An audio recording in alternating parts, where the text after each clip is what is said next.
चला आपण काय करावं, पटकीने हंडा भरून घेऊन यावं. तिनं गेलेली आहे, हंडा भरलेला आहे, डोक्यावर हंडा घेतलेला आहे आणि तिनं पटकीने काय झाली, आलेली आहे. आल्याच्या नंतर ती आपल्या मैत्रिणीला म्हणते, चल बाई आता आपण काय करू, घराच्या दिशेनं निघूया. तेव्हा ती काहीच बोलत नाही. ती तिला सारखं हाक मारायला, अगं तुला मी किती म्हणायला लागली तिला, अगं चल ना, तू का अशी थांबलेली आहे, तुला झालंय तरी काय. कोण म्हणत आहे, तिची मैत्रीण तिला म्हणत आहे. तेव्हा ती काहीच बोलत नाही. ती विचार करू लागली, हिला झालंय तरी काय, बरं ही झोपली का काय रस्त्यामध्ये. ती विचार करू लागली, ही झोपली का काय रस्त्यामध्ये.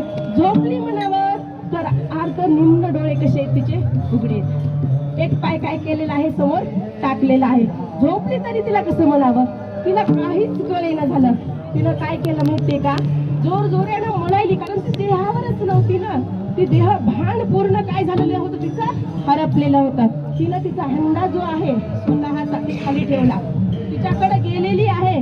गेल्याच्या नंतर दोन्ही हातात तिनं काय केले, खंदाला लावले तिच्या, आणि तिला लकलक हलवलं आणि तिला म्हणायला लागली, अगं मी तुला किती वेळ झालं हाक मारायला लागलेली आहे, तू का बोलत नाही. जेव्हा तिनं तिला हलवलं तेव्हा ती थोडी थोडी काय होऊ लागली, शुद्धीवर येऊ लागली.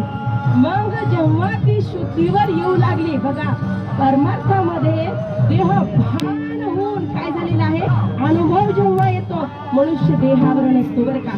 कारण अनुभव आल्याच्या नंतर आपण करायलाच काय, आपण बोलायलाच काय, आपण वागायलाच कसं.